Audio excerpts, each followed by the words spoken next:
ओम शांति। आज बाबा की 14 नवंबर 21 की अव्यक्त वाणी है, जिसकी रिवाइज तारीख है 23 नवंबर 89। आज की इस अव्यक्त वाणी का टाइटल है वरदाता को राजी करने की सहज विधि। आज विशेष वरदाता बाप अपने वरदानी बच्चों को देख हर्षित हो रहे हैं। वरदाता के बच्चे वरदानी तो सब बच्चे हैं, लेकिन फिर भी नंबरवार हैं। देने वाला नंबरवार नहीं देता है, लेकिन लेने वाले बच्चे नंबरवार यथाशक्ति बन जाते हैं, क्योंकि भोलानाथ वरदाता के रूप में खुला रूप में भंडारा देता है। इसमें कोई लेने वाला यथाशक्ति बन जाता तो कोई वरदानों से संपन्न बन जाता है। आगे भी बाबा ने पहले सुनाया था, दाता, भाग्य विधाता और वरदाता तीनों रूप में से वरदाता भोलेनाथ भगवान को कहा जाता है, और उस वरदाता को राजी करने की सहज विधि है, और वो सहज विधि जान लेने से सहज सिद्धि प्राप्त हो जाती है, अर्थात वरदानों से झोली भर जाती है, वरदानों से संपन्न बन जाते हैं। तो जानते हैं वरदातों को राजी करने की सहज विधि क्या है, कौन सी विधि है। विधि बिल्कुल सहज है, उनको केवल एक शब्द ही प्रिय लगता है। जो बच्चे एक व्रता यानी कि आदि से अब तक एक व्रता रहते हैं, वही वरदाता को प्रिय लगते हैं।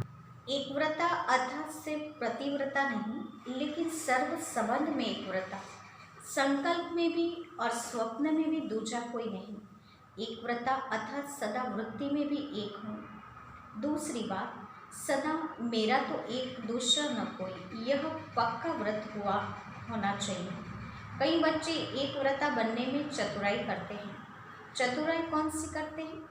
चतुराई इस प्रकार करते हैं कि बाप से मीठी मीठी बातें करते हैं, बाप को मीठी बातें सुनाते हैं कि सत बाप, सत शिक्षक और सत गुरु तो मुख्य संबंध के रूप में आप ही हैं। लेकिन साकार शरीर होने के कारण और साकार दुनिया में रहने के कारण सेवा के लिए, राय सलाह के लिए कोई साकारी सखा व सखी का सहयोग भी जरूर चाहिए, क्योंकि बाप तो निराकारी और आकारी है, तो सेवा साथी भी तो चाहिए।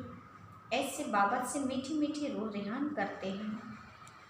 कभी मुश्किल लगता है, इसलिए समय के साथ साकारी साथी भी चाहिए, ऐसा समझते हैं। दिमाग की बहुत सारी इकट्ठी हुई बात सुनाने के लिए कोई चाहिए, लेकिन बाप कहते हैं एक व्रता आत्मा के पास ऐसी कोई बोझ वाली बातें इकट्ठी होती ही नहीं हैं जो औरों को सुनानी पड़े।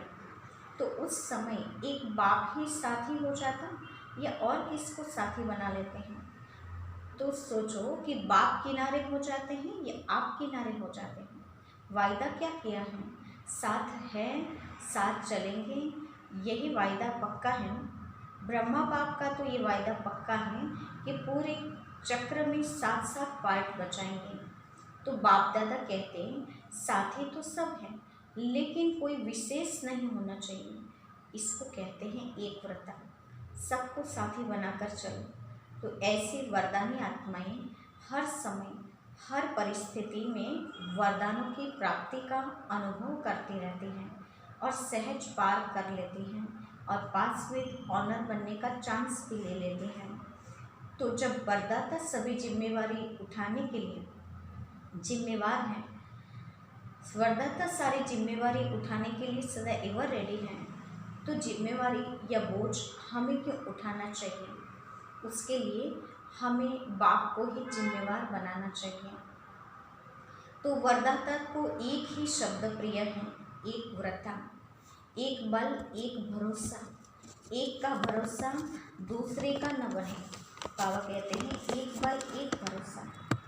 एक भरोसा, दूसरा बल नहीं होना चाहिए, बल भी बाप ही हो। एक रस स्थिति हो, एकता वाली स्थिति हो, न उसमें मनमत हो न उसमें परमत हो। तो कोई व्यक्ति या वैभव में भी रस न हो। ऐसे बाप को एक ही शब्द प्रिय है, मतलब वरदाता को एकता और एकांत प्रिय पसंद है। तो वरदाता को राजी करने की विधि और स्थिति 1 सेकंड में कर सकते हो। वो है सिर्फ एक में दो नहीं मिलाना है, एक को ही साथी बना करके चलना है, एक रस स्थिति में रहना है, एक बल एक भरोसे की स्थिति में रहना है, एक बाप दूसरा न कोई इस स्थिति में रहना है। तो एक का विस्तार तो बाबा ने कहा बहुत बड़ा है और आगे सुनाएंगे। तो एक व्रता होकर रहने से सहज ही वरदाता को राजी कर सकते हैं। अब वरदाता के शब्द पे ही हम मुरली सुनेंगे। फिर से आज की अव्यक्त वाणी का टाइटल है वरदाता को राजी करने की सहज विधि। आज वरदाता बाप अपने वरदानी बच्चों को देख हर्षित हो रहे हैं। वरदाता के बच्चे वरदानी सब बच्चे हैं, लेकिन नंबरवार हैं। वरदाता सभी बच्चों को वरदानों की झोली से वरदानों को भर के देते हैं, लेकिन फिर भी नंबर क्यों? देने वाला सब कुछ सबको एक समान दे रहा है, सबको एक समान मुरली मिल रही है, एक समान ज्ञान बांट रहे हैं, फिर भी इस ज्ञान रत्नों से झोली भरने में बाबा कहते हैं नंबर क्यों? वरदाता देने में नंबरवार नहीं देते हैं, क्योंकि वरदाता के पास अखूट वरदान है। जो जितना लेने चाहें उतना खुला भंडारा है। ऐसे खुले भंडार से कई बच्चे सर्व वरदान से संपन्न बनते हैं और कोई बच्चे यथाशक्ति तथा संपन्न बनते हैं। सबसे ज़्यादा झोली भर कर देने में भोलानाथ वरदाता रूप ही हैं।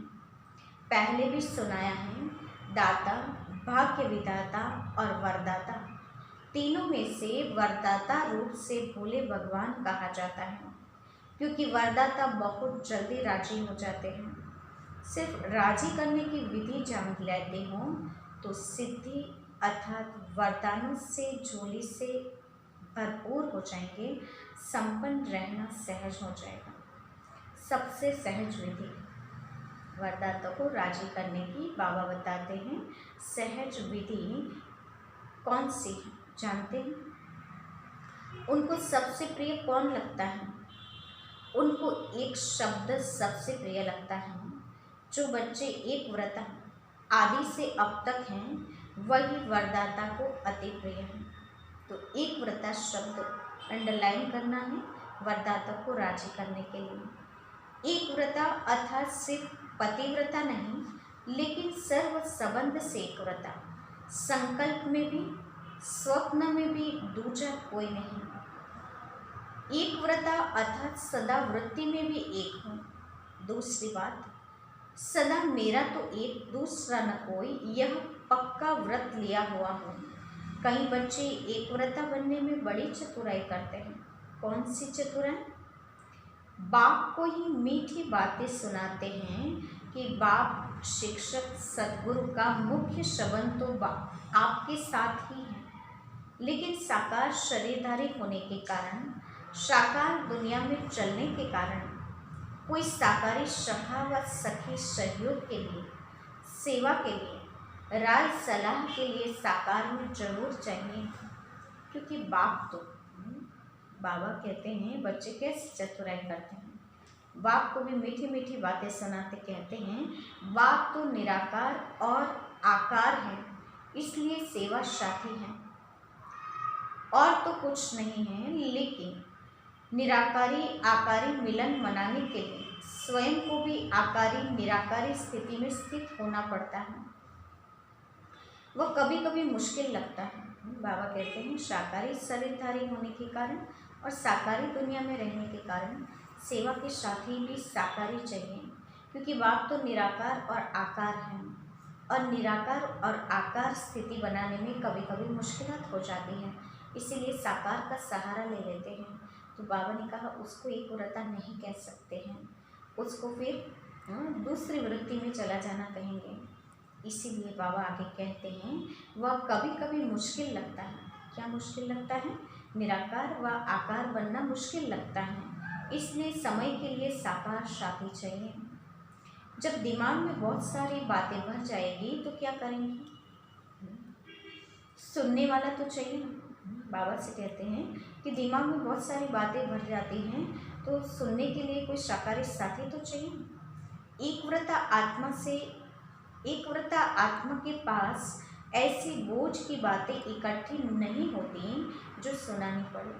बाबा भी चतुराई से जवाब देते हैं कि जो बच्चे एक व्रता हैं उनके पास ऐसी बोझ वाली बातें इकट्ठी होती ही नहीं जो किसी और को सुनाने के निमित्त बनना पड़े। एक तरफ बाप को बहुत खुश करते हैं, बस आप ही सदैव मेरे साथ रहते हो।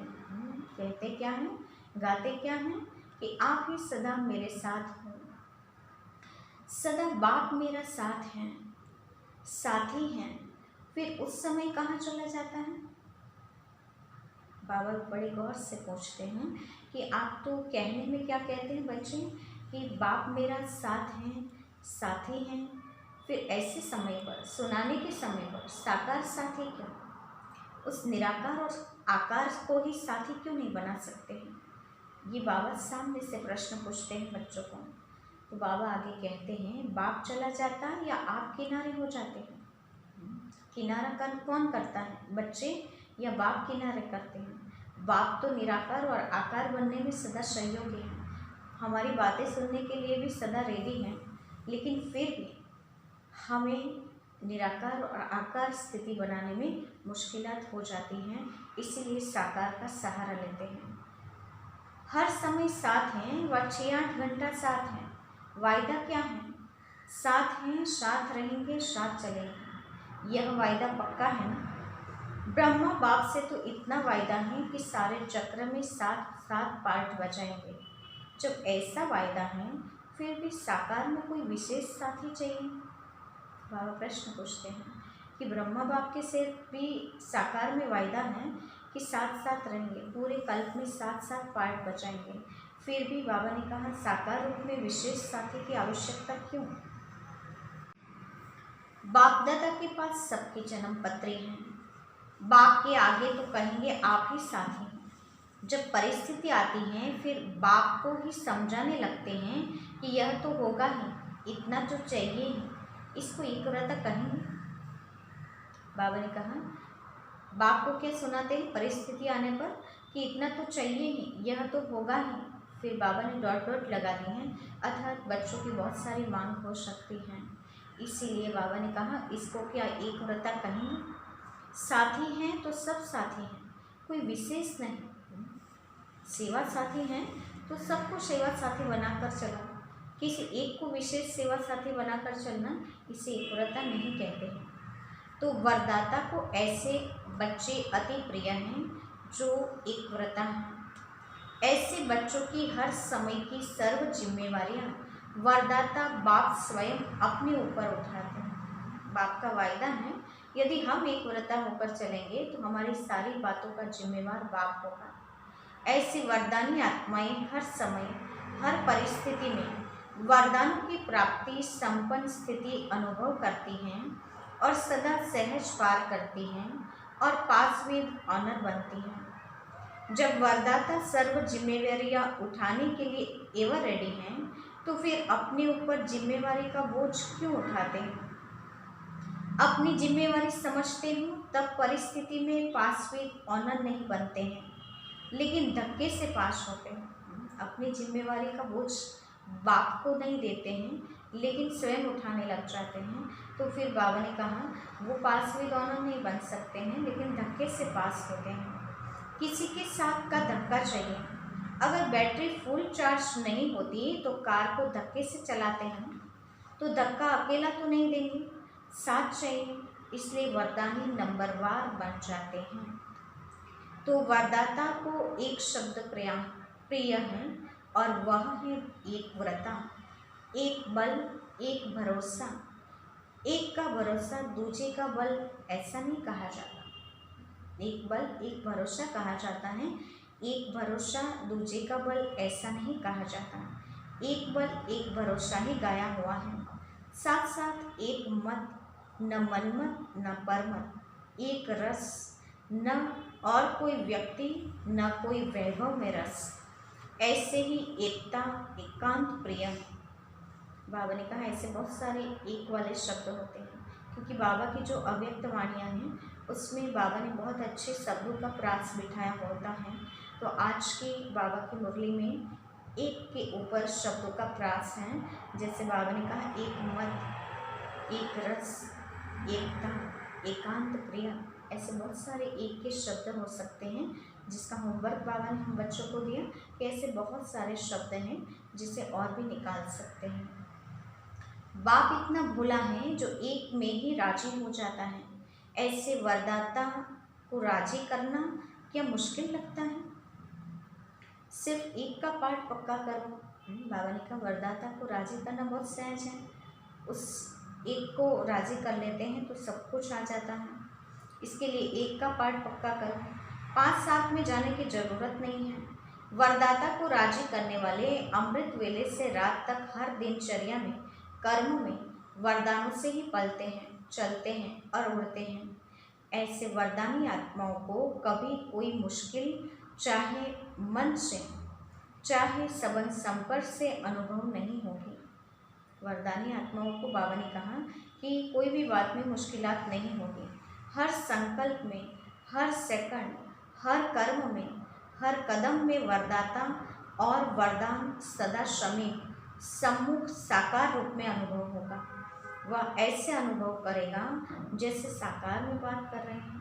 बाबा ने कहा निराकार व आकार से बात करते हुए उन्हें साकार की ही अनुभूति होगी। उनको मेहनत अनुभव नहीं होगी, यानी स्वयं की स्थिति अवस्था को निराकार और आकार बनाने में कोई मेहनत महसूस नहीं होगी। ऐसी वरदानी आत्मा को यह विशेष वरदान प्राप्त होता है जो वह निराकार आकार को जैसे साकार अनुभव कर सकते हैं। ऐसे वरदानियों के आगे हजूर सदा हाजिर हो जाता है। सुना, वरदाता को राजी करने की विधि और सिद्धि ये सेकंड में कर सकते हैं।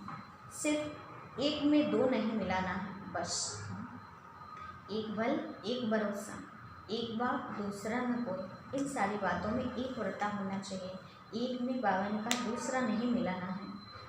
फिर सुनाएंगे एक के पाठ का विस्तार। बाबा ने कहा एक का विस्तार है, एक है लेकिन विस्तार बहुत बड़ा है, बहुत गहरा है, बहुत महीन है, इसीलिए बाबा ने कहा इसका विस्तार आगे सुनाएंगे। बाप दादा के पास सभी बच्चों के चरित्र भी हैं तो चतुराई भी हैं, बाबा रिजल्ट कहते हैं। और बाबा कहते हैं कि कुछ बच्चे चरित्र वाले भी हैं और कुछ बच्चों में चतुराई भी है। रिजल्ट तो सारी बाप दादा के पास ही है ना, सारे बच्चों का चार्ट रिजल्ट बाप के पास ही है। चतुराई की बातें भी बहुत इकट्ठी की हैं, नई नई बातें सुनाते हैं, सुनते रहते हैं, सिर्फ बाप दादा नाम नहीं लेते हैं। बाबा कहते हैं चतुराई वाले बच्चे की लिस्ट भी बहुत लंबी है और हर बार नई नई बातें सुनाते हैं और बाप सुनते रहते हैं, क्योंकि वरदाता भोलानाथ है, इसीलिए बच्चों की सारी बातें, चतुराई वाली बातें भी सुनते रहते हैं, लेकिन कुछ कहते नहीं। बाकी बाप जानते सब कुछ हैं, नाम कोई डिक्लेयर नहीं करते हैं कि ये चतुराई वाले हैं और ये चरित्र से अच्छे हैं। सिर्फ बाप दादा नाम नहीं लेते हैं, इसलिए समझते हैं बाप को मालूम नहीं पड़ता है। बच्चे क्या समझ लेते हैं, जो जानी जाननहार है, जो सब कुछ जानने वाला है, उसको चतुराई से, अपने भोलेपन से बच्चे बाप को ये करते हैं। लेकिन बाबा कहते हैं बाप सब कुछ जानते हैं लेकिन सिर्फ बताते नहीं, फिर भी चांस देते रहते हैं। अगला एक चांस, अगला एक चांस, ऐसे करके बाबा हमें सुधार के लिए चांस देते हैं। बाप समझते हैं बच्चे रियल समझ से भूले हैं। बाबा हम पर रहम करता है, क्योंकि रहम दिल है, दया का सागर है, इसीलिए और एक चांस, और एक फास्ट वेद ऑनर बनने का चांस करके देता जाता है। बाबा कहते हैं कि बच्चे रियल बात से अभी भी भूले हैं ऐसा समझते हैं, तो ऐसे भूले नहीं बनो। अच्छा, विदेश का भी चक्र लगाकर बच्चे पहुंच गए हैं। जानकी दादी, डॉक्टर निर्मला और जगदीश भाई विदेश का चक्कर लगा कर आए हैं, तो वो भी बाबा के सामने बैठे हैं, तो बाबा उनको भी याद करते हैं। विदेश से चक्कर लगाकर आए हुए बच्चों के लिए बाबा कहते हैं अच्छे रिजल्ट हैं और सदा ही सेवा में सफलता में वृद्धि भी होनी है। यूएन का भी विशेष सेवा के कार्य में संबंध है, नाम उन्हों का है लेकिन काम आपका हो रहा है। आत्माओं को सहज संदेश पहुंचाए, यह काम आपका हो रहा है। तो वहाँ का भी प्रोग्राम अच्छा हुआ। रसिया भी रहा हुआ था, उनको भी आना ही था। बाप दादा ने तो पहले ही सफलता का याद प्यार दे दिया था।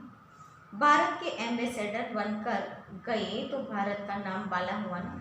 चक्रवर्ती बन चक्र लगाने में मजा आता है। कितनी दुआएं जमा करके आई। निर्मल आश्रम यानी डॉक्टर निर्मला भी चक्र ही लगाती रहती हैं। वैसे तो सब सेवा में लगे हुए हैं, लेकिन समय के प्रमाण विशेष सेवा होती तो विशेष सेवा की मुबारक देते। सेवा के बिना तो रह नहीं सकते हैं। लंदन, अमेरिका, अफ्रीका और ऑस्ट्रेलिया, आप लोगों ने यह 4 जोन बनाए हैं ना। 5वां है भारत। भारत वालों को पहले चांस मिला है मिलने का। जो करके आए और जो आगे करेंगे सब अच्छा है और सदा ही अच्छा रहेगा। चारों ही जोन की सभी डबल विदेशी बच्चों को आज विशेष याद प्यार दे रहे हैं। रसिया भी एशिया में आ जाता है। सेवा का रेस्पॉन्ड अच्छा मिल रहा है। हिम्मत भी अच्छी है तो मदद भी मिल रही है और मिलती रहेगी। भारत में भी अभी विशेष प्रोग्राम और विशाल प्रोग्राम करने का प्लान बना रहे हैं। एक एक को विशेषता और सेवा की लगन में मगन रहने की मुबारक और याद प्यार। अच्छा, सर्व बच्चों को सदा सहज चलने की सिद्धि को प्राप्त करने की सहज युक्ति जो सुनाई, इसी विधि को सदा प्रयोग में लाने वाले प्रयोगी और सहज योगी, सदा वरदाता के वरदानों से संपन्न वरदानी बच्चों को सदा एक का पाठ हर कदम में साकार स्वरूप में लाने वाले, सदा निराकार आकार बाप को साथ की अनुभूति से सदा साकार स्वरूप में हाजिर अनुभव करने वाले, ऐसे सदा वरदानी बच्चों को बाप दादा का दाता, विधाता, भाग्य विधाता और वरदाता का याद प्यार और नमस्ते। हम बच्चों की ओर से भी वरदाता बाप को याद प्यार और नमस्ते। फिर दादी जानकी से मुलाकात है। जितना सभी को बाप का प्यार बांटते हैं उतना ही और प्यार का भंडार बढ़ता जाता है। जैसे हर समय प्यार की बरसात हो रही है, ऐसे ही अनुभव होता है। हर कदम में प्यार दो और बार बार प्यार हो। सबको प्यार ही चाहिए। ज्ञान तो सुन लिया ना। तो एक ऐसे बच्चे हैं जिनको प्यार चाहिए और दूसरे हैं जिनको शक्ति चाहिए। तो क्या सेवा की? यही सेवा की ना। किसको प्यार दिया बाप द्वारा और किसको शक्ति दी बाप से दिलाई। ज्ञान के राजों को तो जान लग गए हो, अभी चाहिए उन्होंने उमंग उत्साह सदा बना रहे। वह नीचे ऊपर होता है। बाबा ने कहा सब बच्चों का उमंग उत्साह नीचे ऊपर होता है, वो सदा के लिए वैसा ही रहे।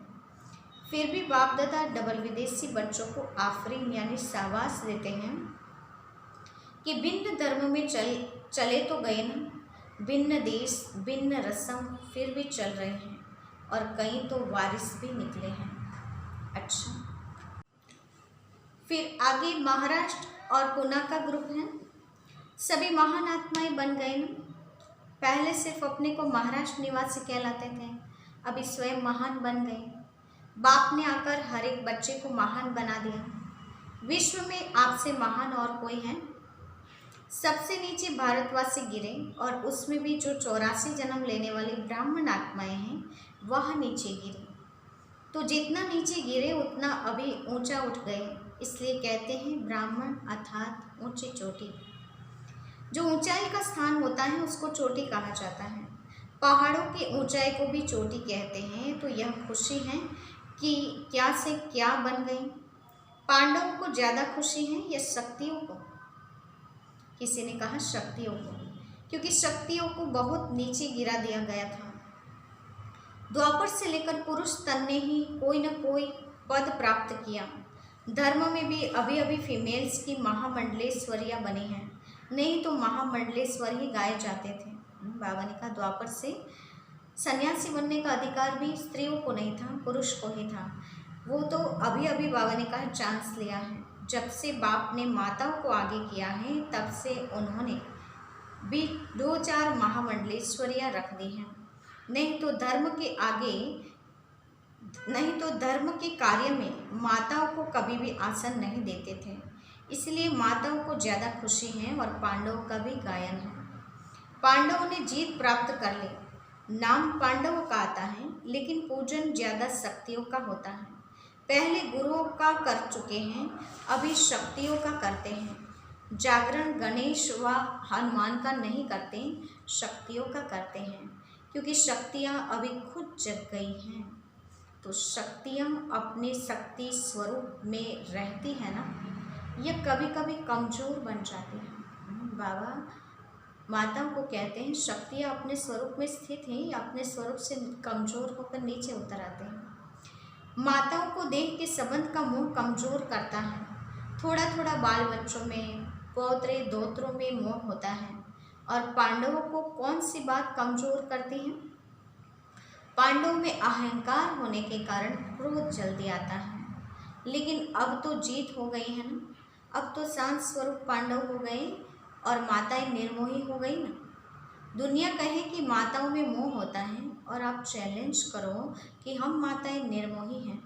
ऐसे ही पांडव भी शांत स्वरूप, कोई भी आए तो यह कमाल के गीत गाएं कि यह सब इतने शांत स्वरूप बन गए हैं, जो क्रोध का अंश मात्र भी दिखाई नहीं देता, नेम चैन तक भी नहीं आवे।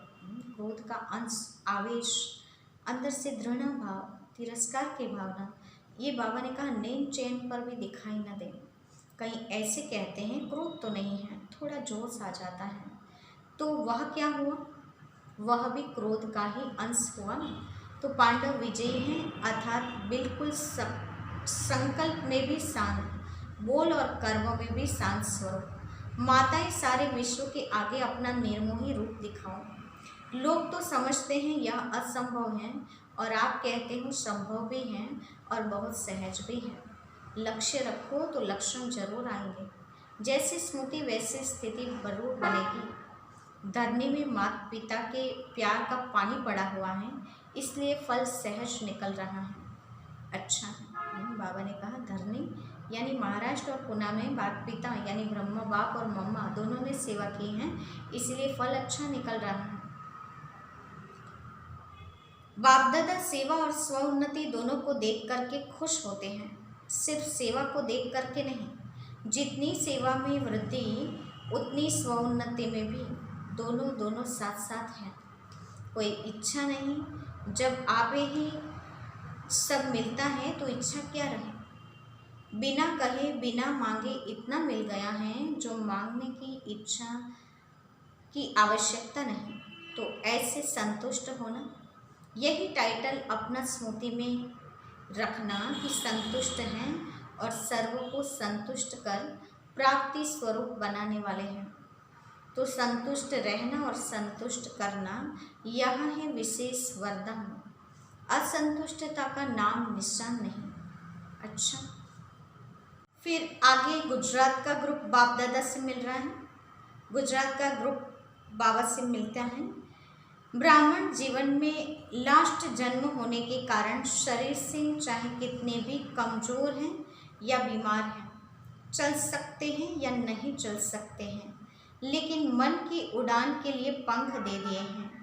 शरीर से चल नहीं सकते, लेकिन मन से उड़ तो सकते हैं ना, क्योंकि बाप दादा जानते हैं कि 63 जन्म भटकते भटकते कमज़ोर हो गए हैं, शरीर तमोगुणी हो गए हैं, तो कमज़ोर हो गए, बीमार हो गए हैं, लेकिन मन सबका दुरुस्त है। शरीर में तंदुरुस्त नहीं भी, लेकिन मन में तो बीमार कोई नहीं है ना। मन सबका पंखों से उड़ने वाला है। पावरफुल मन की निशानी, सेकंड में जहाँ चाहे वहाँ पहुँच जाए। ऐसे पावरफुल या कभी कमज़ोर हो जाते हैं। मन को जब उड़ना आ गया, प्रैक्टिस हो गई, तो सेकंड में जहाँ चाहे वहाँ पहुँच सकता है। अभी अभी साकार वतन में, अभी अभी परमधाम में 1 सेकंड की रफ्तार है। तो ऐसी तेज रफ्तार है। सदा अपने भाग्य के गीत गाते उड़ते रहो। सदैव अमृत वेले अपने भाग्य की कोई न कोई बात स्मृति में रखो। अनेक प्रकार के भाग्य मिले हैं, अनेक प्रकार की प्राप्तियाँ हुई हैं। कभी किसी प्राप्ति को सामने रखो तो कभी किसी प्राप्ति को रखो। तो बहुत रमणीक पुरुषार्थ रहेगा। कभी पुरुषार्थ में अपने को बोर नहीं समझेंगे, नवीनता अनुभव करेंगे। नहीं तो कई बच्चे कहते हैं बस आत्मा हूँ, शिव बाबा का बच्चा हूँ, यह तो सदैव कहते ही रहते हैं। बाबा ने कहा अमृत वेले वरदानों से प्राप्ति करें, भाग्य की महिमा और गुणगान करें। और बाबा ने कहा बाप से जो प्राप्ति हुई है वो भिन्न भिन्न प्राप्तियों को स्मृति में लाएं और सदा ऐसा रमणीक पुरुषार्थ करें। बाकी आत्मा हूँ, शिव बाबा का बच्चा हूँ, ये रटी रटाई भाषा का बाबा ने कहा रटन करते रहना, इससे प्राप्ति नहीं है, इससे बोर हो जाएंगे। लेकिन मुझ आत्मा को बाप ने क्या क्या भाग्य दिया है, क्या क्या टाइटल दिए हैं, क्या क्या खजाना दिया है, ऐसे भिन्न भिन्न स्मृतियाँ रखूँ, लिस्ट निकालो। स्मृतियों की कितनी बड़ी लिस्ट है, कभी खजानों की स्मृतियाँ रखो, कभी शक्तियों की स्मृतियाँ रखो, कभी गुणों की तो कभी ज्ञान की रखो, कभी टाइटल की रखो। वैरायटी में सदैव मनोरंजन हो जाता है। कभी भी मनोरंजन का प्रोग्राम होगा तो वैरायटी डांस होगी ना, वैरायटी खाना होगा, वैरायटी लोगों से मिलना होगा, तब तो मनोरंजन होता है ना। तो यह भी सदा मनोरंजन में रहने के लिए वैरायटी प्रकार की बातें सोचो। अच्छा, बाबा ने कहा क्योंकि मन बड़ा ही सूक्ष्म होता है, इसीलिए कहीं कहीं भाग जाता है, उसको वैरायटी और रसप्रद चीज़ें चाहिए। तो बाबा ने कहा पुरुषार्थ में भी रमणीकता लाओ, कभी टाइटल के लिए सोचो, कभी भाग्य के लिए सोचो, कभी अपनी श्रेष्ठ प्राप्तियों के लिए सोचो। तो सोच वैरायटी प्रकार की होनी चाहिए। अच्छा, फिर आज का वरदान है कैचिंग पावर द्वारा अपने असली संस्कारों को कैच कर उनका स्वरूप बनने वाले शक्तिशाली भव। कैचिंग पावर द्वारा अपने असली संस्कारों को कैच कर उनका स्वरूप बनने वाले शक्तिशाली भव। वरदान का स्पष्टीकरण है पुरुषार्थ का मुख्य आधार कैचिंग पावर है। जैसे साइंसदान बहुत पहले के साउंड को कैच करते हैं, ऐसे आप साइलेंस की शक्ति से अपने आदि देवी संस्कार कैच करो। इसके लिए सदैव यही स्मृति रहे कि मैं यही था और फिर बन रहा हूँ। बाबा ने कहा स्मृति रखो कि मुझे ही बनना है, मैं ही बनूंगा, मेरे सिवा और कोई नहीं बन सकता, फिर वापस कल के बाद मुझे ही बनना है, ये वाली स्मृतियाँ रखो। जितना उस संस्कार को कैच करेंगे उतना उसका स्वरूप बनेंगे। 5000 वर्ष के बाद इतनी स्पष्ट अनुभव में आए जैसे कल की बात है। 5000 वर्ष के बाद इतनी स्पष्ट अनुभव में आए जैसे कल की बात है। अपनी स्मृति को इतना श्रेष्ठ और स्पष्ट बनाओ, तब शक्तिशाली बनेंगे। स्लोगन है ब्राह्मण जीवन का श्वास खुशी है, शरीर भल चला जाए लेकिन खुशी न जाए। ब्राह्मण जीवन का श्वास खुशी है, शरीर भल चला जाए लेकिन खुशी न जाए। बाबा कहते हैं खुशी हमारा खजाना है, खुशी हमारा निजी गुण है। तो खुशी हमसे कभी अलग नहीं होनी चाहिए, चाहे कैसी भी परिस्थिति आ जाए, विघ्न या समस्या आए, लेकिन खुशी का ग्राफ सदा बरकरार रहना चाहिए। खुशी सदा हमारी अपनी निजी चीज़ है, इसीलिए इनको हमें अपने से कभी जुदा नहीं करना है। ये हमारा जीवन का श्वास है, बाबा ने कहा। और श्वास से अलग हो जाते हैं तो क्या हो जाता है, मर जाते हैं। तो खुशी से ही जिंदा हैं, खुश ही रहना है, खुश नसीब हैं, खुश नसीबी के गीत गाते चलना है। अच्छा, ओम शांति।